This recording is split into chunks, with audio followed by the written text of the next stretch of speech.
দর্শক আসসালামু আলাইকুম, আপনাদের স্বাগত জানাচ্ছি সপ্তাহের আলোচিত বিষয় নিয়ে বাংলা ভিশনের বিশেষ আয়োজন যে কথা বলতে চাই অনুষ্ঠানে। আপনাদের সঙ্গে আছে আমি জিয়া খান। দর্শক, আপনারা জানেন এই অনুষ্ঠানের মাধ্যমে আমরা সমসাময়িক নানা বিষয় নিয়ে আলোচনা করে থাকি। আজ আমাদের আলোচনার বিষয় গণভোট এবং ভোট। আর এই বিষয়টি নিয়ে আলোচনার জন্য আমার সঙ্গে স্টুডিওতে উপস্থিত রয়েছেন দুজন অতিথি। তারা হলেন এবিএম মোশাররফ হোসেন, প্রশিক্ষণ বিষয়ক সম্পাদক বিএনপি, এবং ফারুক হাসান, মুখপাত্র গণ অধিকার পরিষদ। আপনার দুজনকে স্বাগত জানাচ্ছি। ধন্যবাদ। দর্শক, প্রধান উপদেষ্টা ডক্টর মোহাম্মদ ইউনূস জাতীয় সংসদ নির্বাচন, গণভোট এবং জুলাই জাতীয় সনদ বাস্তবায়ন নিয়ে বক্তব্য দিয়েছেন। তা কোনো রাজনৈতিক পক্ষে পুরোপুরি সন্তুষ্ট হতে পারেনি। তবে বলা যায় দিন শেষে সব দলই সরকারের সিদ্ধান্ত মেনে নিয়েছে, কারণ জাতীয় ঐক্য বিনষ্ট হয় এমন কোনো হঠকারী কর্মসূচি কোনো দলই হাতে নেয়নি। আলোচনা শুরু করতে চাই ডক্টর মোহাম্মদ ইউনূসের বক্তব্যের পর। সব অনিশ্চয়তা কি কেটে গেল? নির্বাচন নিয়ে তো আর কোনো শঙ্কার থাকার কথা নয়। কি বলেন ফারুক হাসান? ধন্যবাদ আপনাকে, একই সাথে যারা দেখছেন শুনছেন সকলকে ধন্যবাদ। আমার সহ আলোচক এবিএম মোশাররফ ভাই, বিএনপির প্রশিক্ষণ বিষয়ক সম্পাদক। আসলে দেখুন, 5ই আগস্টের পরে নির্বাচন, গণভোট, জুলাই সনদ, এগুলো নিয়ে একটা সংশয়, সন্দেহ, আশঙ্কা এটা কিন্তু ছিল। নির্বাচন নিয়ে বারবার একটা সন্দেহ, সংশয় জনগণ এবং রাজনৈতিক দলগুলোর মধ্যে কিন্তু কাজ করেছে। সরকার বারবার বোল্ডলি বলার চেষ্টা করছেন। সরকারের প্রেস সেক্রেটারি দিনে 3বার 4বার ধরেন যে জুলাই আপনার জাতীয় নির্বাচন, জুলাইয়ের প্রথমার্ধে জাতীয় নির্বাচন ইত্যাদি, ফেব্রুয়ারি বারবার বলার পরেও রাজনৈতিক দল জনগণের মধ্যে এরকম একটা ধোঁয়াশা কিন্তু ছিল। জনগণ প্রশ্ন করে যে আসলে কি নির্বাচন হবে? রাজনৈতিক দলগুলোর মধ্যে সংশয়, আসলেই ফেব্রুয়ারির মধ্যে নির্বাচন হবে কি না। এই সংশয়টা আমি মনে করি গত 13 তারিখে প্রধান উপদেষ্টার যে ভাষণ, যে বক্তব্য, এই বক্তব্যের মাধ্যমে অনেকটাই একবারে ক্লিয়ার হয়েছেন। এবং আমি মনে করি আগামী ফেব্রুয়ারিতে, অর্থাৎ রোজার আগে প্রধান উপদেষ্টার যে ঘোষিত রোডম্যাপ, জাতীয় নির্বাচন এবং একই দিনে গণভোট, আমি মনে করি এটা নিয়ে আর বিন্দু পরিমাণ কোনো সন্দেহ সংশয়ের জায়গা নেই, অবকাশ নেই। এখন পুরো বাংলাদেশ, রাজনৈতিক দল, জনগণ নির্বাচনমুখী, সবাই এখন আমরা নির্বাচনী ট্রেনে উঠে গেছি। এখন আসলে আমাদের এই ট্রেনটাকে সঠিক গন্তব্যে, যাতে কোনো ধরনের অ্যাক্সিডেন্ট না ঘটে, দুর্ঘটনা না ঘটে, আমাদের গন্তব্যে পৌঁছানোটাই মূল ফোকাস, মূল দায়িত্ব। এখন এই ট্রেনটাকে সঠিক গন্তব্যে পৌঁছাতে যদি আমরা না পারি, মাঝখানে যদি কোনো ধরনের দুর্ঘটনা ঘটে, কোনো ধরনের অঘটন ঘটে, তাহলে কিন্তু এই লায়াবিলিটি আমাদের সবাইকে নিতে হবে। দেশ ও জাতি একটা অন্ধকারের দিকে নিমজ্জিত হবে। তবে যে সংশয়টা আসলে আমাদের দিকে বা আমাদের মাঝে বারবার দাঁড়িয়েছে যে নির্বাচন হবে কিনা, হলে কখন হবে, ফেব্রুয়ারিতে হবে কিনা, আবার গণভোট নিয়ে একটা সংশয়, সন্দেহ, জটিলতা, আগে হবে না পরে হবে না একই দিনে হবে, আমি মনে করি প্রধান উপদেষ্টার ভাষণ একবারে সব কিছু প্রশ্নের পরিষ্কার উত্তর দিয়ে দিয়েছেন। এখন আসলে ডানে বামে তাকানোর কোনো সুযোগ নেই, সময় নেই।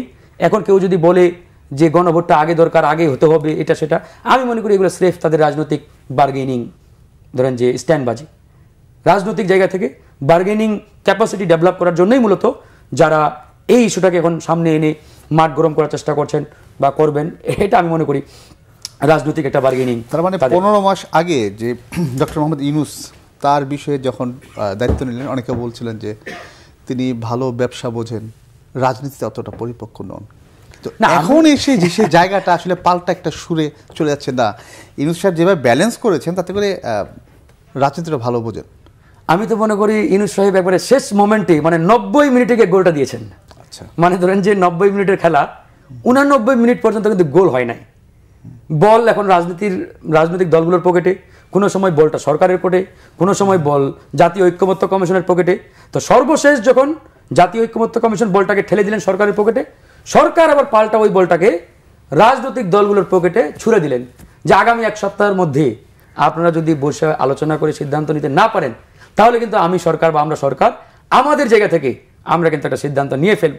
তো রাজনৈতিক দলগুলো এরপরেও কর্ণপাত করেন নাই, আলোচনা টেবিলে বসেন নাই। যাই হোক, সরকারের জায়গা থেকে সিদ্ধান্ত নিয়েছেন। আমি মনে করি সরকারের এই সিদ্ধান্তে প্রত্যেকটা রাজনৈতিক দল খুশি। বাহ্যিকভাবে মিডিয়াতে যে যাই বলুক, বিএনপি, জামাত, গণ অধিকার, এনসিপি, কিন্তু ভিতরে ভিতরে প্রত্যেকটা রাজনৈতিক দল খুশি। আপনি দেখেন ডক্টর মোহাম্মদ ইউনূস কাউকে নিরাশ করেন নাই, আবার কাউকে শতভাগ খুশিও করেন নাই। কারণ রাজনীতির মাঠে আপনি কখনোই শতভাগ কোনো রাজনৈতিক দল, ব্যক্তি, সংগঠন কাউকে খুশি করতে পারবেন না। বিএনপির যে মূল পয়েন্টের যে দাবিগুলো ছিল তার অনেকাংশেই ডক্টর মোহাম্মদ ইউনূস ওকে করেছেন। আবার ধরুন জামাতের যে দাবি, তাদেরও অনেকগুলো দাবি এখানে অ্যাকসেপ্ট হয়েছে। আমাদের যে দাবি ছিল, এনসিপির যে দাবি, অন্যান্য দলগুলো দাবি, অনেকগুলো দলের এই মেজর যে দাবিগুলো, পয়েন্টগুলো, এগুলো কিন্তু তিনি অ্যাকসেপ্ট করেছেন। ধন্যবাদ ফারুক হাসান। একবারে ক্লিয়ার, কাউকে মোশাররফ হোসেন, তার মানে যে অনিশ্চয়তা অর্থাৎ নির্বাচনে যে ট্রেন্ড যেটা বলা হচ্ছে, কিংবা অন্যদের রাজনৈতিক দলগুলো তারা মানে বড় কোনো ধরনের এই বক্তব্যের পর তেমন কোনো একমাত্র গণভোট ছাড়া তেমন কোনো বিষয়, কিংবা জুলাই সনদ বাস্তবায়নের যে বিষয়টা সেটা ছাড়া তেমন কোনো বিষয় আসে না, অর্থাৎ নির্বাচনটা হচ্ছে এবং সে অনিশ্চয়তা কেটেই গেল নাকি? ইনশাল্লাহ তাই মনে হচ্ছে, ইনশাল্লাহ, যে আসলে নির্বাচনটা বাংলাদেশের জন্যই হওয়া উচিত। আপনি দেখবেন একটা ইন্টেরিয়াম গভর্নমেন্ট প্রায় 1 বছর 3 মাস সরকার অতিবাহিত করছে। নানা সংকটে আমাদের বাংলাদেশ এখন জর্জরিত। এর দায় যে শুধু এই অন্তর্বর্তীকালীন সরকারের, আমরা সেইটা বলতে চাই। আমরা বলতে চাই শেখ হাসিনার মতো একটা ফেসিস্ট চলে যাওয়ার পর অর্থনৈতিক ক্ষেত্রে বলেন, সামাজিক ক্ষেত্রে বলেন, নিরাপত্তার ক্ষেত্রে বলেন, বিনিয়োগের ক্ষেত্রে বলেন, দেশের আর্থিক খাত বলেন, সকল ক্ষেত্রে এমন একটা ভঙ্গুর অবস্থা তৈরি হয়ে গেছে। এই জায়গা থেকে উত্তরণের জন্য সবচেয়ে দরকার জনগণের একটা নির্বাচিত সরকার, যাতে জনগণ মনে করে এই সরকারের কাছে আমার মালিকানা আছে। আমার মনে হয় ডক্টর ইউনূস সাহেব খুব কৌশলে এই জন আকাঙ্ক্ষাকে ধারণ করে উনি যে সিদ্ধান্তটা নিয়েছে, রাজনৈতিক দলগুলি যে অসন্তুষ্টিও থাকে, কিন্তু সামগ্রিক বৃহত্তার স্বার্থে এবং আগামী নির্বাচনের লড়াইয়ের স্বার্থে হয়তো সবকিছু মেনে নিয়ে গণভোট নিয়ে সংখ্যাটা কি দূর হলো? হ্যাঁ, অবশ্যই দূর হয়ে গেল। কারণটা কি আপনি দেখেন, এখন আমাদের আজকে 15 তারিখ নভেম্বরের মাসের, আপনি মিনিমাম যদি আপনি ইউনূস সাহেব সিদ্ধান্ত দিতেন, তাহলে মিনিমাম 1 মাস লাগতো আপনার গণভোটের প্রস্তুতি নিতে, ব্যালট পেপার ছাপানো, তারপর কি বিষয়ের উপর আপনি গণভোট হবে সেগুলো জনসম্মুখে প্রচার করা ইত্যাদি, মেনে আপনি ডিসেম্বরের মোর দেন 15 তারিখ চলে যেত। তারপর মাত্র 1 মাসের মধ্যে আরেকটা নির্বাচন সম্ভব বাংলাদেশে? ইম্পসিবল, এটা কখনো সম্ভব না। যার জন্য আমাদের মতো বাংলাদেশ জাতীয়তাবাদী দল থেকে অধিকাংশ দল বলেছেন একই দিনে গণভোট এবং সংসদ নির্বাচন হওয়া উচিত, এবং এইটাই কাঙ্ক্ষিত ছিল এবং সেটাই হয়েছে। আর অন্যান্য বিষয়গুলি দেখবেন, এখানে অন্যান্য দলগুলি যেগুলো পিআরের কথা বলেছিল, সেখানে আপারাও যে পিআরের কথা বলা হয়েছে, তারপর বলা হয়েছে যে গণ অধিকার পরিষদ আপনার কনস্টিটিউশনাল চেয়েছিল, কাউন্সিল চেয়েছিল, সেটাও কিন্তু হয়েছে। কিন্তু গণভোটের বিষয় যেটা প্রশ্নগুলো হানা উত্তরের মাধ্যমে যে বিষয়টা আসছে, সেটা এখানে একটা জটিল প্রক্রিয়া, এটা অস্বীকার করার সুযোগ নেই। এখানে একটা জটিল প্রক্রিয়া, কারণ বাংলাদেশের অধিকাংশ মানুষ আপনি দেখবেন যে আমরা একটা জরিপে দেখেছি প্রায় 40% লোক লেখাপড়া বোঝে না অথবা এইটা পড়তে পারবে না। তো না পড়তে পারলে আপনি আগে কি ছিল, আমরা যদি বিগত তিনটা গণভোটের কথা আমরা দেখি, সেখানে কিন্তু একটা প্রশ্ন ছিল যে আপনার শহীদ রাষ্ট্রপতি জিয়াউর রহমানের অনিশ্চিত রাষ্ট্র পরিচালনা এবং তার প্রস্তাবিত 19 দফা আপনি সমর্থন করেন কিনা, হ্যাঁ বা না। অথবা এরশাদ সাহেবের আমলে আগে একটা প্রশ্ন ছিল, সেটার উপরে একটা ছিল এবং কথাও একটা ছিল, আবার যেমন 92 পর 91 পর যখন 92-তে আপনার কনস্টিটিউশনাল অ্যামেন্ডমেন্ট, অর্থাৎ আমরা প্রেসিডেন্সিয়াল ফর্ম থেকে যখন পার্লামেন্টারি ফর্ম অর্থাৎ সংসদীয় গণতন্ত্রে ফিরে গেছি, তখন একই প্রশ্ন ছিল, আমরা কি এই প্রেসিডেন্সিয়াল গভর্নমেন্ট থেকে পার্লামেন্টারি গভর্নমেন্টে আপনি কি সমর্থন করেন, হ্যাঁ না। কিন্তু এবার দেখেন, এবার জটিল বিষয়, এখানে যে কথাটা আমরা আমাদের দল থেকে বলেছি, আমরা বলার চেষ্টা করেছি যে 4টি বিষয়। এখন জানেন, অ্যাজ এ ভোটার হিসাবে, নাগরিক হিসাবে আমি যদি মনে করি না, আমি 2টা বিষয়ের সাথে একমত, 3য় নাম্বারের সাথে আমি আংশিক একমত, 4র্থটার সাথে আমি কোনো একমতই না, তাহলে আমার অ্যান্সারটা কি হবে? এই জটিলতা কিন্তু রয়েছে। এটা হচ্ছে আরেকটা বিষয় যেটা আপনি তুলেন আর কি, যদি আমরা ধরে নিই 40% জনগোষ্ঠী এর সাথে সম্পৃক্ত থাকতে পারবে না, তাহলে এই বড় জনগোষ্ঠীকে বাদ দিয়ে না, এখানে যে সমস্যাটা হতে পারে আমার কাছে যে মনে হচ্ছে, সেটা হলো কিন্তু এখানে কিন্তু 2টা ভোট দেবে সে, একটা হলো সংসদ সদস্য তার এমপি প্রার্থীকে সে ভোট দেবে, আরেকটা দেবে এই যে সাংবিধানিক পরিবর্তনের এই বিষয়গুলিকে।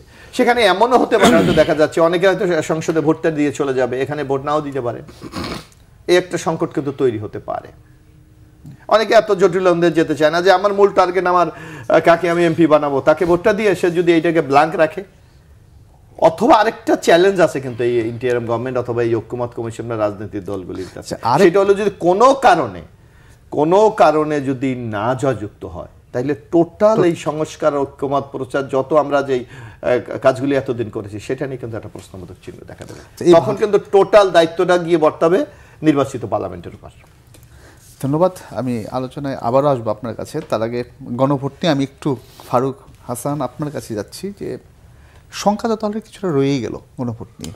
এবং দেখুন, মোশাররফ ভাই যে বিষয়টা সামনে নিয়ে আসছেন আমি আসলে সেটা মনে করি না। প্রথমত, প্রত্যেকটা গণভোটে, যেহেতু বাংলাদেশে এখন পর্যন্ত 3টি গণভোট হয়েছে, 77, 85, 91-এ 3টা গণভোট, এই 3টা গণভোটে একটা বিষয়কে কেন্দ্র করে কিন্তু গণভোট আয়োজন হয় নাই। যেমন 77-এর জিয়াউর রহমান সাহেবের কথাই যদি আমরা বলি, এই গণভোটটা ছিল জিয়াউর রহমান সাহেবের শাসন আমল বা তার যে শাসন, এই শাসন একই সাথে 19 পয়েন্ট, মানে 19 দফা বা 19টা পয়েন্ট, এই 19টা পয়েন্টকে একটা হলিস্টিক ওয়েতে একটা কোয়েশ্চেন মার্কে নিয়ে আসছিলেন তিনি। সুতরাং আমরা মনে করি এই সরকারের যে 84 প্রপোজাল বা প্রস্তাবনা, এখানে 4টা নির্দিষ্ট করে দিয়েছে তো, এটা তো প্রধান উপদেষ্টা 4টা বুলেট পয়েন্ট নিয়ে আসছেন। বুলেট পয়েন্ট, এই 4টাকে ঘষামাজা করে ওনারা এমন একটা হলিস্টিক সিস্টেমে এটাকে একটা কোয়েশ্চেন মার্কে নিয়ে আসবে। গণভোট কিন্তু অনলি ওয়ান কোয়েশ্চেন মার্কে হয়, গণভোটে একাধিক কোয়েশ্চেন মার্ক রাখা যায় না, একটা মার্ক রাখতে হবে, ইয়েস নো। হ্যাঁ, তো সুতরাং যেহেতু আমাদের মূল যে আলোচনাটা, মূল আলোচনা 84 প্রপোজালের উপরে 84টা পয়েন্ট সরকার নিয়ে আসছিলেন বা ঐক্যমত্য কমিশন, এটার উপরে আলোচনা, পর্যালোচনা, ডিবেট হয়েছে অনেক। দেখেন যে আমরা দীর্ঘ প্রায় 2 মাস আলোচনা করেছি। বিএনপি কিছু কিছু বিষয়ে নোট অফ ডিসিশন দিয়েছে, আমরা দিয়েছি, অন্যান্য দলগুলো দিয়েছে বিভিন্ন পয়েন্টে। ওনারা ওই নোট অফ ডিসিশনকে বাইরে রেখে একটা হলিস্টিক ওয়েতে আপাত দৃষ্টিতে আমাদের সামনে কিন্তু একটা চূড়ান্ত প্রপোজাল হাজির করেছে, কিভাবে তারা এটাকে সামারাইজ করবে, চূড়ান্ত ধরেন যে কোয়েশ্চেন মার্কের দিকে নিয়ে যাবে। তো এখন আমার প্রশ্নটা আসলে আরেক জায়গায়, এই যে না ভোট জয়যুক্ত হওয়ার যে একটা সংখ্যা ইত্যাদি, এটা আমি কেন করব? পৃথিবীর ইতিহাসে যে সকল দেশে গণভোট হয়েছে বা রেফারেন্ডাম হয়েছে, 2 না 3টা আমি এক্সাম্পল দেখলাম না ভোট জয়যুক্ত হয়েছে। 99.99% জয়যুক্ত হয়েছে হ্যাঁ, বিকজ রেফারেন্ডাম করাই হয় মূলত হাকে জয়যুক্ত করার জন্য। মানে রেফারেন্ডামের উদ্দেশ্যটা এটা যে আপনি একটা জটিল এবং গুরুত্বপূর্ণ, জনগুরুত্বপূর্ণ বিষয়কে জনগণের মাধ্যমে রিকগনাইজ করতে চান। সুতরাং এটা তো নেগেটিভ বা না জয়যুক্ত হওয়ার কোনো প্রশ্নই আসে না। এখন এখানে আমার প্রশ্ন, রাজনৈতিক দলগুলোর সদিচ্ছা কতটুকু, দ্যাট ইজ দ্য কোয়েশ্চেন। ধরেন বিএনপি আপকামিং পাওয়ার পার্টি হিসেবে চিন্তা করে, বড় দল, তারা ক্ষমতায় আসবে। এখন বিএনপি যদি মনে করে থাকে যে আমরা যেহেতু ক্ষমতায় আসবো, তাহলে আমাদের এসব গণভোট টনভোট দরকার নাই, এটার সিস্টেমে বাইপাস করে আমরা কোনোভাবে খালি জাতীয় নির্বাচনটাকে কন্ডাক্ট করে আমরা 2/3 মেজরিটি বা যতটুকুই হোক আমরা পাওয়ারে আসি, তাহলে কিন্তু এখানে বিএনপির জন্য একটা ব্লান্ডার সিচুয়েশন তৈরি হবে। কেমন ধরেন, ফর এক্সাম্পল, যে বিএনপি না ভোটের ক্যাম্পেইন করছে, আমি বলছি না যে করবে, মানে এক্সাম্পল হিসেবে বলছি যে বিএনপি যদি না ভোটের ক্যাম্পেইন করে, না ভোটকে জয়যুক্ত করার জন্য, তাহলে কি হতে পারে? বিএনপির যারা অপোনেন্ট তারা কি চুপ থাকবে? নিশ্চয়ই থাকবে না। ভোটের মাঠে এই না ভোটের ক্যাম্পেইনটাকে তারা ভিন্নভাবে খেলবে এবং এই খেলার মাধ্যমে বিএনপিকে ব্লান্ডার করবে। তো সুতরাং বিএনপি তো ওই পথে কখনোই পা বাড়াবে না। এখন বিএনপির উচিতটা কি? আপকামিং পাওয়ার পার্টি হিসাবে বিএনপি যদি সত্যিকার অর্থে সংস্কারে বিশ্বাসী হয়ে থাকে, নতুন বাংলাদেশ বিনির্মাণে বিশ্বাসী হয়ে থাকে, জুলাই গণঅভ্যুত্থানকে ধারণ করে থাকে, তাহলে বিএনপি তো এখানে জোর দিয়ে এই মানে গণভোটটাকে পাস করাবে। বিএনপি ক্যাম্পেইন করবে যে সবাই আসবেন, ভোট কেন্দ্রে যাবেন, একই সাথে এমপিকেও ভোট দিবেন, গণভোটের ব্যালটটাতে সিল মারবেন হার পক্ষে, তাই নয় কি? আর যদি ভিন্ন কিছু করে তাহলে পরিস্থিতি ভিন্ন তৈরি হবে। ধন্যবাদ। তো সুতরাং আমি মনে করি না যেখানে না ভোটের যে জয়যুক্ত হওয়ার সংখ্যা এটা একবারেই নাই। তবে রাজনৈতিক দলগুলোর সদিচ্ছার উপর এটা ডিপেন্ড করে, রাজনৈতিক দলগুলো আসলে কি চায়। যদি মন থেকে সবাই আমরা সংস্কারের পক্ষে থাকি, তাহলে এটা নিয়ে কোনো বিন্দু পরিমাণ হেডেক বা মাথা ব্যথা আছে বলে আমি মনে করি না, বা থাকবেও না, একবার ক্লিয়ার। ধন্যবাদ ফারুক হাসান। মোশাররফ ভাই, গণভোট নিয়ে যদি কিছু বলার থাকে বলবেন। প্রশ্ন করেন আপনি। আমার আরেকটা প্রশ্ন, সেটা হচ্ছে যে এই প্রধান উপদেষ্টার ভাষণের পর একটি রাজনৈতিক দল, জামাত ইসলামী, বলছে যে বিএনপিকে খুশি করার জন্যই এই নির্বাচন। না, আমি জবাব দিচ্ছি। তার আগে আমি একটু ফারুক হাসানের একটি কথা জবাব। আমি বলছি না যে বিএনপি এর বিরুদ্ধে দাঁড়াবে বা দাঁড়াবে। এখানে আপনি দেখেন, আমরা যদি না আমি যে কোনো কিছুতে কিন্তু যদি আমরা সতর্ক হই, তাহলে কিন্তু যে কোনো ফলাফলটা সবসময় ভালো হয়। আপনি দেখেন যে যেই ফেসিস যে দলটা চলে গেছে, তাদের তো একটা বিশেষ সমর্থন গোষ্ঠী আছে, এটা অস্বীকার করার কোনো সুযোগ নেই বাংলাদেশের প্রেক্ষাপটে। এবং নির্দিষ্ট একটা অংশ বাংলাদেশ থেকে চলে গেছে, আর বাকিটা কিন্তু বাংলাদেশের মধ্যেই আছে। এবং আমরা কি বলছি? আমরা বলছি আগামী জাতীয় সংসদ নির্বাচনে মানুষের আকাঙ্ক্ষাদের সর্বোচ্চ ভোট কাস্টিং হবে। তো কোনো কারণে আপনি যদি মনে করেন ওই দলটি এই সামগ্রিক রাজনৈতিক দলের প্রচেষ্টাকে ব্যর্থ করে দিতে চায়, তাহলে তাদের হাতে কিন্তু একটা নির্দিষ্ট সংখ্যক ভোট আছে। এক, বাংলাদেশে আপনি এখন পর্যন্ত 75-এর উপর ভোট কাস্ট হয়নি। এটা আপনি 2008-এ সেইটা ওই নির্বাচন নিয়ে বহু বিতর্ক আছে। এভারেজ আমরা যে নির্বাচনগুলো খুব গ্রহণযোগ্য, তো যদি ওখানে 25% ভোট না যায়, এখানে যদি মনে করি 25 বা 30% ভোট না যায়, তাহলে কিন্তু আমরা একটা 50% মানবত সংখ্যাগরিষ্ঠের ভোটের একটা চ্যালেঞ্জের মধ্যে কিন্তু আমরা পড়ে যাব। যার কারণে আমার মনে হয় যে কথাটি ফারুক হাসান বলেছে, কোশ্চেনটা কিন্তু আপনাকে তৈরি করতে হবে এমনভাবে যাতে 2-3-4টার বিষয়ের উল্লেখ এখানে না থাকে, হলিস্টিক হইতে একটা। কিন্তু যদি আপনি নানা করতে না, আমার মনে হয় এখানে আপনি কি বলেছেন, আপনি কি এই যে পরিবর্তনগুলো 3-4টা ভাগে বলা হয়েছে, যেটা আপনি কি এটা সমর্থন করেন? অনেকে বলবে যে আমি একটা করি আর একটা করবো না, তখন আপনি কি করবেন? সে ভোট দিতে বিরত থাকলো, কারণ সে তো তার মূল টার্গেট কিন্তু পার্লামেন্ট। Right, parliament. আর আপনি যেটা কিন্তু আর যে কথাটি বলেছেন জামাতে ইসলামী, আসলে জামাতে ইসলামের ইতিহাস দেখেন, কোনোটা কি তারা সহজভাবে কখনো নিয়েছে? এই 47 আমরা বলি সবাই, যখন দেশ বিভাগ হয় জামাতে ইসলামের বিরোধিতা করেছে, 71 মহান মুক্তিযুদ্ধের বিরোধিতা করেছে। এই এখন যখন আমরা একটা প্রসেসে যাচ্ছি, আপনি দেখেন এই পিয়ার নিয়ে কোনো আলোচনা ছিল না, হুট করে একটা পিয়ার কোথা থেকে নিয়ে এসে একটা রাজনৈতিক অর্গানের একটা অচল অবস্থা তৈরির একটা চেষ্টা চালিয়েছিল। কিন্তু আমি মনে করি ইন্ডিয়ার গভর্নমেন্ট অত্যন্ত কৌশলে এই জিনিসটা অ্যাভয়েড করার তারা সক্ষম হয়েছে। এখন আগামী দিনে যে কথাটি মানুষের মনে মানে, আপনি দেখবেন আমাদের মূল স্টেক হোল্ডার কারা? জনগণ, মানুষ, ভোটার। মানুষ কিন্তু যদি আগামী নির্বাচনে কেউ এই নির্বাচনের বিরুদ্ধে অবস্থান নেয়, সেই দলটিকে কিন্তু রাজনীতির মাঠে টিকে থাকা অত্যন্ত কঠিন হয়ে দাঁড়াবে। কারণ একটা, এখানে মানুষের কিছু আকাঙ্ক্ষা আছে, কিছু বাসনা আছে। যেমন শেখ হাসিনার আমলে ভোট দিতে পারে নাই, মানুষ কিন্তু ভোটটা দিতে চায়। এবং বাংলাদেশের নানা, এই যে ধরেন মনে করেন এই ফারুক হাসানেরও এক সময় কোঠা বিরোধী আন্দোলন করেছিলেন, আজকে আপনি 1 বছর 3 মাস আপনি এখনো কিন্তু কর্মসংস্থানের কোনো ব্যবস্থা করতে পারেন নাই, অথচ এই আন্দোলনটা স্টার্ট হয়েছিল কিন্তু কোঠা বা কর্মসংস্থান নিয়ে। তাইলে এই আকাঙ্ক্ষাটাকে কিন্তু আপনি ধীরে ধীরে নিঃশেষ করে দিচ্ছেন। তো সুতরাং আগামী গভর্নমেন্টের জন্য যে চ্যালেঞ্জটা হবে, সেই চ্যালেঞ্জটা হবে যে এই কর্মসংস্থানের পথটাকে উন্মুক্ত করা এবং নানা সেক্টরে এমন কর্মসূচি গ্রহণ করা যাতে এই কর্মসংস্থানটা তৈরি হয়ে এই বিরাট একটা জনগোষ্ঠী অর্থাৎ তরুণদেরকে আপনি কাজের ব্যবস্থা করে দিতে পারেন। মোশাররফ ভাই, আজকে আপনার পার্টির মহাসচিব উনি চাঁপাইনবাবগঞ্জে এক জনসভায় বলেছেন যে ষড়যন্ত্র বাদ দিয়ে জামাতকে ভালো হয়ে যাওয়ার আহ্বান জানিয়েছেন। আমার প্রশ্ন হচ্ছে কি ষড়যন্ত্র করছে, এটা যদি স্পেসিফিক করেন। আর পাশাপাশি হচ্ছে যে জামাত এতদিন যাই বলছে, আপনার পার্টির পক্ষ থেকে 2-1 জন হয়তো কথা বলছে, কিন্তু একদম টপ পর্যায়ে থেকে কথা আমরা কমই শুনেছি, ইদানিং সেই পাল্টা কথাগুলো আসছে না। এখন দেখবেন জামাত এমন কিছু কথাগুলি বলছে যেগুলি আমরা মনে করি রাজনৈতিক শিষ্টাচারের একটা সম্পূর্ণ পরিপন্থী। তারা দেখবেন আপনার এই যে জামাতের নেতাদের বক্তব্যগুলো দেখেন যে বিএনপিকে এমন একটা ন্যারেটিভে দাঁড় করাতে চাচ্ছে যে বাংলাদেশে এই যে 3 তারিখের 5 তারিখের পর যত অপরাধ, যত ঘটনা দুর্ঘটনা যা ঘটেছে হয়তো বিএনপি এর জন্য দায়ী। এরকম একটা ন্যারেটিভ দাঁড় করাতে চাচ্ছে তারা। কিন্তু আপনি দেখবেন মহাসচিব যে কথাটি বলেছে, এই নির্বাচনকে দেখবেন তারা ইতিমধ্যে কিন্তু সরকারের সাথে ঐক্যমত কমিশনে তারা স্বাক্ষর করেছে না, জুলাই সনদে স্বাক্ষর করেছে তো। অথচ দেখবেন 2 দিন আগেই বলছে যে যদি জুলাই স্বাক্ষর করবে না এবং নির্বাচন বাংলাদেশ হতে দেবে না। তাদের এই ট্র্যাপে পড়ে কিন্তু এনসিপি কিন্তু এটা করতে পারে না, কারণ এনসিপির সাথে তারা কমিটমেন্ট করেছিল যতটুকু কথাবার্তা বোঝা যাচ্ছে। এনসিপি একটা ট্র্যাপে পড়ে আজকে কিন্তু তারা এখন পর্যন্ত স্বাক্ষর অনুষ্ঠান করতে পারেনি। আবার দেখেন এখন একদিকে আলোচনা চলছে, স্বাক্ষর করেছে, অন্যদিকে 8টা দল নিয়ে আপনি রাজপথে আন্দোলনের নামে আরেকটা অপপ্রচেষ্টা আপনি চালাচ্ছেন। এর জন্য মহাসচিব বলেছেন যে আপনারা এগুলি বাদ দিয়ে, ইতিমধ্যে নির্বাচনের ফেব্রুয়ারি প্রথম সপ্তাহে নির্বাচন হবে, প্রয়োজনীয় পদক্ষেপ গ্রহণ করছে, আপনারা এইসবগুলি বাদ দিয়ে জনগণের মন জয় করে আগামী দিনের সংসদ নির্বাচন কিভাবে ভালো করতে পারেন সেই দিকে মনোযোগ। এনসিপি কে ট্র্যাপে ফেলার উদ্দেশ্য কি? এটা তো বলেছে, আপনি দেখবেন তারা চেয়েছিল বিরাট একটা জনগোষ্ঠীকে নিয়ে এই সনদের স্বাক্ষর অনুষ্ঠান যদি বর্জন করতে পারে তাহলে নির্বাচনটাকে অনিশ্চিত করে দিতে পারে। কেন অনিশ্চিত করে দিতে পারবেন? কারণ জামাত ইসলামী, আমি জানি না এটা কতটুকু আমার এই মানে অ্যাজাম্পশন কতটুকু right or wrong, I don't know.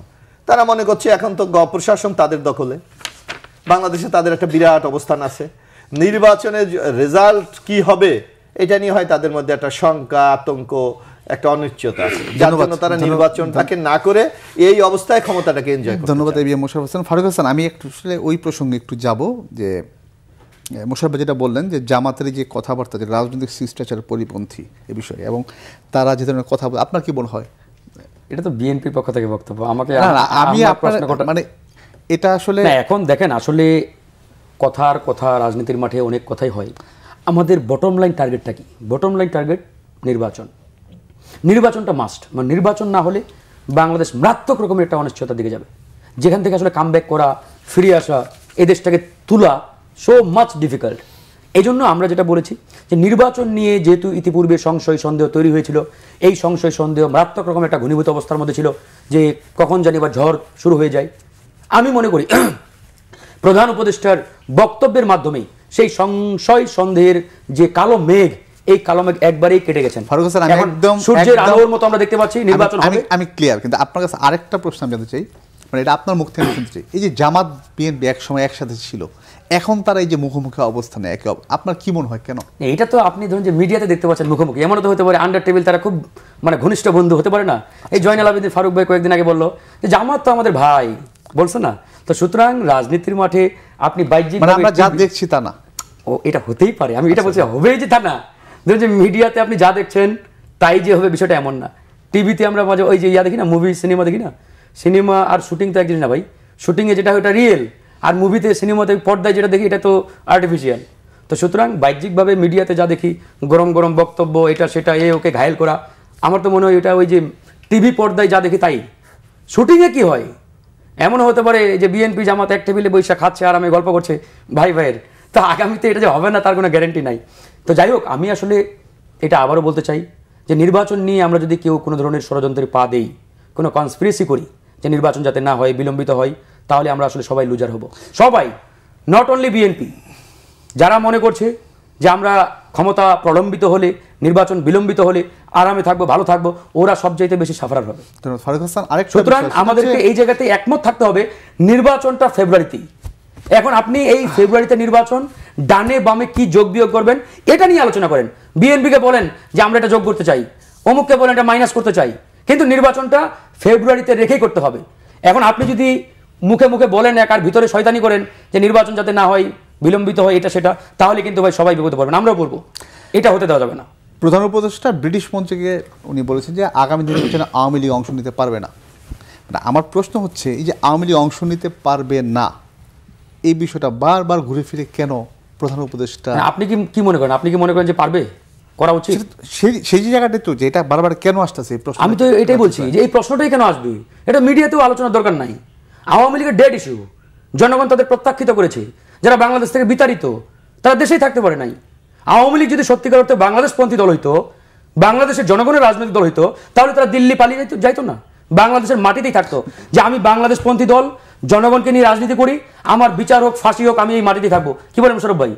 তারা যেহেতু এই বাংলাদেশের মাটি ছেড়ে পালিয়ে গেছে, সুতরাং তাদেরকে বাংলাদেশপন্থী, বাংলাদেশের রাজনৈতিক দল বলার কোনো সুযোগ নেই।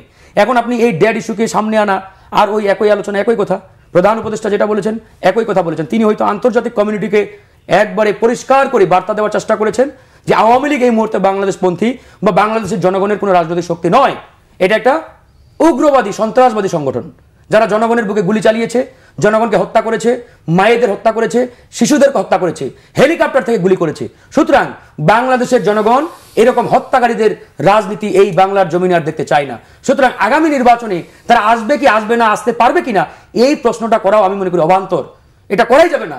এটা করা মানে ওই গুলি চালানো গণহত্যাকারী শক্তিকে বাংলাদেশের রাজনীতির পেরিফেরিতে প্রাসঙ্গিক রাখা একই কথা। আমি আসলে এই শক্তিটাকে বাংলাদেশের এই পলিটিক্যাল এরেনাতে আমি কোনোভাবেই প্রাসঙ্গিক রাখতে চাই না। আমাদের একবারই পরিষ্কার, আমাদের সামরিক উপদেষ্টা 19 নভেম্বর দিল্লিতে যাচ্ছেন এবং সেখানে কলম্বো নিরাপত্তা সম্মেলনে যোগ দিবেন এবং ঘুরে ফিরে সেই শেখ হাসিনা প্রত্যাবর্তনের যে বিষয়টা সেটা চলে আসছে। এটা আসলে কতটুকু করণীয়? এটা রাজনৈতিক দলগুলোর দোষ। দেখেন 5ই আগস্টের পরে শেখ হাসিনা যখন দিল্লি পালিয়ে গেল, মানে সেই দায় আপনাদেরও নিতে হবে। আমি বলছি, পালিয়ে যাওয়ার পরে ইন্ডিয়া কিন্তু শেখ হাসিনাকে নিয়ে মারাত্মক রকমের একটা অস্বস্তিতে ছিলেন এবং ইন্ডিয়া বারবার বলার চেষ্টা করছে যে তারা দ্বিধান্বিতায় ভুগছেন, সিদ্ধান্তহীনতায় ভুগছেন যে শেখ হাসিনাকে তারা দিল্লিতে রাখবেন নাকি ট্রান্সফার করে অন্য কোনো দেশে পাঠাবেন।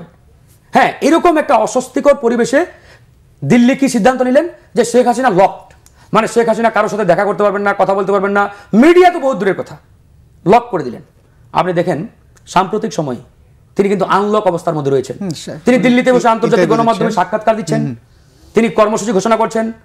তার নেতা মানে রাজনৈতিক দলের করণীয়টা কি সেটা বলেন একটু। এই যে বলছি করণীয়টা আমি আসছি, এই যে ঘটনাটা এটা কিন্তু একটা মেজর পয়েন্ট আমাদের। এটা কেন হলো? নিশ্চয়ই ইন্ডিয়া 5ই আগস্টের পরে পলিটিক্যাল পার্টিগুলোর সাথে তাদের আলোচনা হয়েছে, নেগোসিয়েশন হয়েছে, সমঝোতা হয়েছে, কোনো না কোনো ফর্মেটে পলিটিক্যাল পার্টিগুলোর সাথে ইন্ডিয়ার একটা, মানে আমাদের দেশের বাংলাদেশের ধন্যবাদ বাংলাদেশের দলগুলোর সাথে আলোচনা হয়েছে। আমি এই বিষয়টা জানবো যে দায়রা রাজনৈতিক দলগুলোর বলছেন ফারুক হাসান, আপনি কিভাবে দেখেন? না, আমি এখানে রাজনৈতিক দলগুলোর দেখিনি একটা কারণে। এখানে এই ইন্টিরিয়াম গভর্নমেন্টগুলো একটা সিদ্ধান্ত নিয়েছে যে আওয়ামী লীগের কার্যক্রম স্থগিত থাকবে, এবং আদালতের ইতিমধ্যে এই যে জুলাই গণ অভ্যুত্থানের নৃশংস হত্যাকাণ্ড সহ সামগ্রিক ঘটনা নিয়ে তাদের কিন্তু বিচার কার্য চলছে। এবং ইতিমধ্যে আপনি দেখেছেন আগামী 17 নভেম্বরে একটা রায় ঘোষণার কিন্তু তারিখ নির্ধারণ করা হয়েছে। যদি এই রায়ে, যদি কি আমরা মনে করি যে অপরাধ আওয়ামী লীগ করেছে এবং শেখ হাসিনা এই মামলার 1 নম্বর আসামি, যে অপরাধ করেছে এই অপরাধের শাস্তি নিশ্চিত, তো যদি শাস্তি নিশ্চিত হয় তাহলে আদালত কর্তৃক তো আওয়ামী লীগকে নির্বাচন করার কোনো সুযোগ থাকবে না। সুতরাং রাজনৈতিক দলগুলির এখানে কোনো বিষয় আছে বলে আমরা মনে করি না। আর দেখবেন আপনি আরেকটি যে জিনিসটা আমার কাছে মনে হয়, আমরাও যখন বিরোধী দলে ছিলাম অথবা আমরাও যখন সরকারি দলে ছিলাম, যখন বাইরের কোনো ডেলিগেটস আছে তখন তারা কিন্তু কূটনৈতিক শিষ্টাচার বলেন অথবা কূটনৈতিক রীতিনীতি, তারা কিছু কিছু প্রশ্ন করে যে এখন হয়তো দেখছি আওয়ামী লীগ নেই, হয়তো আওয়ামী লীগ কি নির্বাচন করতে পারবে। সেই প্রেক্ষাপটে হয়তো এই বর্তমান আইন, পারিপার্শ্বিক অবস্থা এবং বর্তমানে রিয়াল যে সিচুয়েশন অনুসারে হয়তো বলেছে যে না, এই প্রেক্ষাপটে তারা নির্বাচন করার কোনো সুযোগ নেই। আমার মনে হয় সে সঠিক কথাটাই বলেছে। এখানে রাজনীতির গন্ধ খোঁজার কোনো সুযোগ নাই, যেটা রিয়ালিটি সেইটাকে স্বীকার করতে হবে। আপনি মনে করেন এই মুহূর্তে যদি সরকারও বলে যে আওয়ামী লীগ নির্বাচন করতে পারবে, বাংলাদেশের মাঠের যে পরিস্থিতি, কোনোভাবে আওয়ামী লীগ নির্বাচন করার মতো সেই সক্ষমতা আছে? কোনো কথাতে এমন আসতে পারে, প্রেশার থেকে কি বলার সম্ভাবনা আছে কোনো? এইটা হতে পারে, এইটা হয়তো ইন্টারন্যাশনাল কমিউনিটি যখন দেখে তারা ইনক্লুসিভ ইলেকশন বা কিছু কিছু শব্দ আছে তাদের, আপনি দেখবেন ইনক্লুসিভ ইলেকশন, পার্টিসিপেটরি ইলেকশন, এগুলি তারা দেখতে চায়। কিন্তু আপনি দেখবেন জাতিসংঘের পক্ষ থেকে যে কথাটি বলা হয়েছে, আগামী নির্বাচনে কোন পার্টি অংশগ্রহণ করলো না করলো এটা আমাদের দেখার বিষয় না, জনগণের অংশগ্রহণটা কি, এই জিনিসটা আমরা দেখতে চাই। তো সুতরাং আমরা যদি আগামী নির্বাচনে একটা বিরাট জনগোষ্ঠীবাদা ভোটারকে যদি আমরা কেন্দ্রে নিয়ে আসতে পারি, আমার মনে হয় এইসব প্রোপাগান্ডা ভেসে যাবে সব। ধন্যবাদ ফারুক হাসান।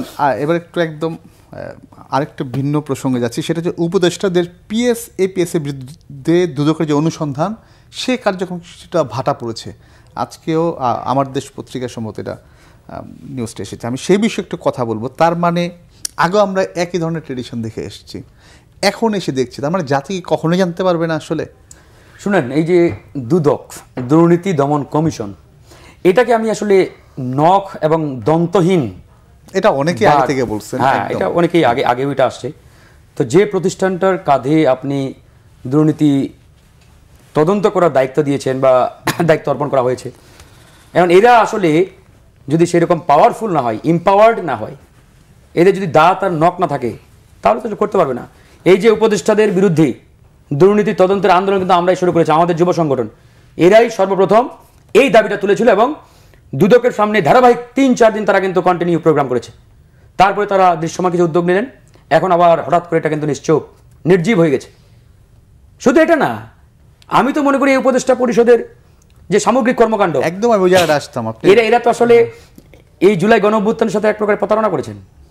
ওনারা চেয়ারে বসার পরদিনই ঘোষণা দিয়েছিলেন যে আমরা আমাদের সম্পদের হিসাব জনসম্মুখে প্রকাশ করব। কয়বার? 2 বার। একবার চেয়ারে বসার দিন, আরেকবার যেদিন চেয়ার ছাড়বো, তাহলে আপনারা বুঝবেন যে আমাদের সম্পদ বাড়ছে না কমছে। কিন্তু মাশাআল্লাহ বোধহয় 1.5 বছর হয়ে গেল, আজ পর্যন্ত তাদের মুখ থেকে আর এই শব্দটা শুনি নাই আমরা। মাঝখানে কি দেখছি? দেশে বিদেশে শত নয় হাজার কোটি টাকার সম্পদের লুটপাট, ধরেন যে টেন্ডার, এই সেই। ইভেন আমি আসলে চাক্ষুষ প্রমাণ, আমরা কয়েকদিন আগে 8-9টা দল বসছিলাম, তো ওই মিটিংয়েই আমাদের এক সহকর্মী আরেকটা পার্টির, সে বললো আমি কয়েকদিন আগে ওই তুরস্ক গেছিলাম, ইস্তাম্বুল শহরে। তো ইস্তাম্বুলে ঘুরতে ঘুরতে ওখানকার এক প্রবাসী দেখিয়ে দিল যে এই বিল্ডিং, এই যে ওই ফ্ল্যাট, মানে 2টা ফ্ল্যাটের কথা, যে এই সরকারের একজন উপদেষ্টার কয়েকদিন আগে কিনেছেন। রীতিমতো আমরা যারা ছিলাম আমাদের মাথায় মানে একবারে বাজ পাখি যেমন বসে এরকম একটা অবস্থা, যেই সরকারের একজন উপদেষ্টা আপনার ইস্তাম্বুল শহরে সেটা একদম অথেন্টিক, একবারে অথেন্টিক। আমি আসলে মিডিয়াতে বলতে চাচ্ছি না, আপনি চাইলে আমার কাছ থেকে তথ্য নিয়ে আপনি নিজে তার ইন্টারভিউ নিতে পারেন। আমি সেই নেতার নামটা বলে দেবো আপনাকে, আপনি ডিরেক্ট তার কাছে গিয়ে ইন্টারভিউটা নেবেন, এটা সঠিক কিনা। মানে সে কিভাবে শিওর হলেন? সে তো নিজে গেছে, সে নিজে দেখে আসছে। না ডকুমেন্টস আছে কিনা কোনো, সে ওখানে আলোচনা করেছে যার মাধ্যমে সে মানে সেই উপদেষ্টার সঙ্গে সে বসছে দেখছে। ধরেন আপনি দুবাইয়ে গিয়ে একটা ফ্ল্যাট কিনলেন, আপনি ফ্ল্যাট কিনতে গিয়ে 2-4 বন্ধু বান্ধব জানে। আচ্ছা আচ্ছা। এখন আপনার ধরেন যে আমি দুবাইয়ে ঘুরতে গেছি, আপনি যাদেরকে নিয়ে এই ধরেন যে বাণিজ্যটা করেছেন বা ক্রয় সংক্রান্ত কাজে যারা যুক্ত ছিল ওদের সাথে আমার বসা হয়েছে, দেখা হয়েছে, ওরাই বলেছে যে এই দুটো ফ্ল্যাট। তো এটা তো মানে এটাকে তো মানে অথেন্টিক ছাড়া এটাকে মিথ্যা বা অন্যভাবে দেখার কোনো সুযোগ নাই, একবার ক্লিয়ার। তারাই বলেছে যাদের মাধ্যমে সে দুটো ফ্ল্যাট কিনেছেন সেখানে। তো আমি অফ ক্যামেরায় আপনাকে তার নাম সহ দেবো, আপনি তার এই সাক্ষাৎকারটা নিয়ে আসবেন, তাহলে আরো ক্লিয়ার হয়ে যাবে। আমি চাই এগুলো প্রকাশ হোক। তবে এই জিনিসটা আসলে অস্বীকার করার কোনো কারণ নেই। বিগত সময়ের যে ইতিহাস বলি, ক্ষমতায় থাকতে আসলে কারো দুর্নীতির খবর খুব একটা বের হয় না, কারণ মিডিয়ার এক প্রকারের গলা টিপে ধরা হয়। কখন কোনটা হেডলাইন দিতে হবে, কোন শিরোনাম যাবে, কিভাবে নিউজ করবেন, সব ওই উপরওয়ালার দপ্তর থেকে আসে। তো সেই জায়গা থেকে যেদিন ক্ষমতার চেয়ারটা চলে যায় সেদিনে কিন্তু সব বের হয়। এই যে আওয়ামী লীগের আমলে এত লাখ লাখ কোটি কোটি টাকার করাপশন, দুর্নীতি, লুটপাট, কয়টা নিউজ হয়েছিল বলেন তো? যেদিন ক্ষমতাটা গেছে তারপর দিন থেকে কিন্তু সব হাল হিস্ট্রি বেরোচ্ছে। তো সুতরাং এখন যারা পাওয়ারে আছে, ক্ষমতায় আছে, আমি মনে করি এদেরটাও সব বের হবে। ধন্যবাদ। পাওয়ারটা যেদিন শেষ হবে। ধন্যবাদ আপনাকে। তবে আমার খারাপ লাগছে এই যে উপদেষ্টাদের বিষয় সামনে যেটা নিয়ে আসলেন, পাশাপাশি তাদের পিএসএ তদন্ত যেটা দুদকের যেটা থমকে গেছে বলা যায়, ভাটা পড়ছে। আপনারা বড় পার্টি, বড় দল, রাজনৈতিক দল, ধরা হচ্ছে যে সামনে আপনারা ক্ষমতায় আসবেন। তো এই ক্ষেত্রে আসলে কোনো ধরনের কোনো সিস্টেম কিংবা নিয়মে কি আসবে যে যারা সম্পদের হিসাব দিয়ে ক্ষমতায় আসবে কিংবা তারপরে যাওয়ার সময় সেই হিসাব? না, আপনি দেখেন এই যে জুলাই গণ অভ্যুত্থানের পর আর বিশেষ করে বিএনপি গত 2023-এর 13ই জুলাই যে রাষ্ট্র মেরামতের 31 দফা দিয়েছে, আপনি দেখবেন আমরা কিন্তু পরিবর্তনের দিকে যাচ্ছি। আগের একটা রাষ্ট্র কাঠামো যেভাবে পরিচালিত হতো, এখন কিন্তু ইচ্ছা করলেও সেই কাঠামোতে পরিবর্তন করার কোনো সুযোগ নাই। কারণ আমি একটা কথা বলি, আমার যে বাস্তব অভিজ্ঞতা থেকে, এই যত সংস্কারের আপনি কথা বলেন, কোনটা কতটুকু বাস্তবায়ন হলো সেইটা হয়তো আগামী দিনে আমরা বুঝতে পারবো। একটা জিনিস যদি আপনি 100% বাস্তবায়ন করতে পারেন, অর্থাৎ নির্বাচনটা নির্দলীয় তত্ত্বাবধায়ক সরকারের অধীনে হবে, তাহলে কিন্তু জনগণ আপনি যাই কিছু করেন না কেন তার জবাব আপনাকে কিন্তু দেবে, যার প্রমাণ আমরা 91, 96, 2001 আমরা পেয়েছি। তো সুতরাং আমি একটু বলি, এই যে আপনি যে কথাগুলি বলছেন, এখানে যারা কমিটমেন্ট করেছে তারা নিজেরা, জনগণ কিন্তু তাদেরকে জোর করে গিয়ে বলে না যে আপনি হিসাব দিয়ে শপথ নেন। তারা নিজেরাই জাতির সামনে শপথ গ্রহণের পর বলেছিল আমরা হিসাব দিয়ে রাষ্ট্র পরিচালনা করবো, দেয়নি। এই ব্যর্থতা কার? এটা তাদের। সুতরাং এটা আপনারা যারা মিডিয়া, আমরা তো রাজনৈতিক কর্মীরা বা সমর্থকরা যা আছে আমরা বলি, এটা আমার মনে হয় মিডিয়া খুব একটা ইম্পর্টেন্ট রোল প্লে করা উচিত। কারণ মিডিয়া কিন্তু অনেক, এই যেমন আপনি স্পষ্ট মনে আছে নারায়ণগঞ্জে যখন 7 খুন হয়েছিল তখন সরকার কিন্তু বারবার অস্বীকার করছে, র্যাব অস্বীকার করছে, কিন্তু এই মিডিয়া যখন এটা উদ্ঘাটন করছে সরকার কিন্তু বাধ্য হয়েছে পরে। তো সুতরাং বাংলাদেশের মিডিয়া এখনো ইম্পর্টেন্ট রোল প্লে করতে পারে। আমার মনে হয় এই যে কয়দিন এই মানে যদি ফেব্রুয়ারিতে নির্বাচন হয়, মোর দ্যান 3 মান্থ, আমার মনে হয় মিডিয়াগুলো যদি সোচ্চার হয় এবং তারা যদি কিছু ইনভেস্টিগেটিভ রিপোর্ট, যেটা ফারুক হাসান বলেছে, যে কোনো উপদেষ্টার বিরুদ্ধে যদি সুনির্দিষ্ট অভিযোগ পাওয়া যায়, তথ্য উপাত্ত দিয়ে যখন নিউজ করলে তারা বাধ্য হবে তাদের সম্পদের হিসাব দিতে, এবং দুদকও বাধ্য হবে যে এই সকল বিষয় আমরা পলিটিশিয়ানদের সম্পদের হিসাব, তাদের দুর্নীতি নিয়ে সবসময় সামনে নিয়ে আসছি, কিন্তু এখন যারা বসছেন তারা তো পলিটিশিয়ান না, তাদের যে এই বিষয়গুলো আসলে জাতি কিভাবে দেখবে, কিভাবে মানবে, সেটা হচ্ছে না। আসলে এখানে একটা ব্যাপার, পলিটিশিয়ানদেরকে কিন্তু মূল্যায়ন করার একটা সুযোগ আছে। কারণ আপনি 5 বছর রাষ্ট্র পরিচালনা করবেন, পরে 5 বছর জনগণের মুখোমুখি হতে হবে। এদের জন্য সবচেয়ে একটা মজার ব্যাপার আছে, এরা কিন্তু জনগণের মুখোমুখি হওয়ার কোনো সুযোগ নাই। দায়িত্ব পালন করেছে 1 বছর 6 মাস, ঠিক দায়িত্ব শেষ হবার তার যার যার মতো চলে যাবে, আপনি খুঁজেও তাদেরকে পাবেন। এবার একটু আরেকটা বিষয়, যে সেটা হচ্ছে সামনে নির্বাচনে যে ডামাডোল যেটা শুরু হয়েছে, কিন্তু এরই মধ্যে শেখ হাসিনার মামলার রায়কে ঘিরে সোমবারে যে রায় দেওয়া হবে, লকডাউন কিংবা শাটডাউনের ঘোষণা আসছে কালকে থেকে, এবং আমরা সেই আবার বাসে আগুন, ককটেলের সেই সংস্কৃতি, সেই জায়গাটা আমরা দেখতে পাচ্ছি। ফারুক হাসান, আসলে এটা থেকে কি জাতি মুক্তি পাবে না? একদম আমরা কি এটাকে মানে সঙ্গী করে নিয়ে গেছি? দেখেন, মানে সাধারণ পাবলিককে জিম্মি করা, এই যে শেখ হাসিনার বিরুদ্ধে রায় দেওয়াকে কেন্দ্র করে যে ঘটনা ইতিমধ্যে তারা ঘটিয়েছে, রায় ফাইনাল করার দিন, মানে ওই দিন রায় হবে না, মানে রায়ের তারিখটা হবে আর কি, সেদিনেই তারা যা করেছে, এটাতে আমি মনে করি রাজনৈতিক দলগুলোকে কিছুটা শিক্ষা নেওয়া উচিত, সতর্ক থাকা উচিত। কিরকম? মানে ঐক্যবদ্ধ না থাকার যে, শুধু নট অনলি ঐক্য, আপনি যদি আওয়ামী লীগের ভোটের কথা চিন্তা করেন, যে এই মুহূর্তে আওয়ামী লীগের বিরুদ্ধে দাঁড়ালে ভোটের মাঠে আওয়ামী লীগের ভোট ব্যাংক আমি হারাবো, যেহেতু আওয়ামী লীগের একটা ভোট ব্যাংক আছে, তাহলে কিন্তু ভবিষ্যতে সবার কপালে ওই যে যেটা বলে আর কি গ্রামে, সবার কপালে জুটবে 100%। আওয়ামী লীগ এমন একটা শক্তি, এই শক্তিটাকে কখনোই আমি দেশ প্রেমিক বা বাংলাদেশপন্থী শক্তি বলি না।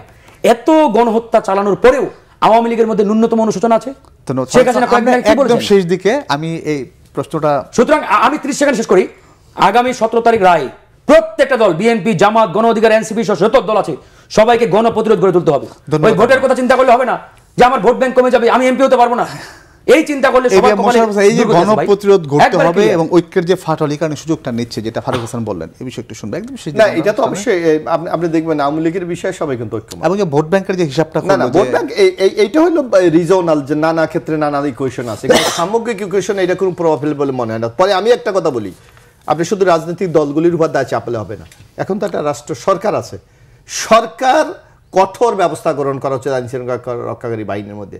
কারণ কোন কোন এলাকায় এই ঘটনাগুলি ঘটে, এগুলো কিন্তু ইতিমধ্যে এই 1 বছর 2 মাসে আমরা কিছু কিছু কিন্তু পরিসংখ্যান পেয়েছি। ধন্যবাদ। সুতরাং সেই সকল এলাকায় যদি সরকার লকডাউন করে দেয়, তাহলে আওয়ামী লীগ নামারই সাহস পাবে। ধন্যবাদ আপনার দুজনকে বাংলা ভিশনে আসার জন্য।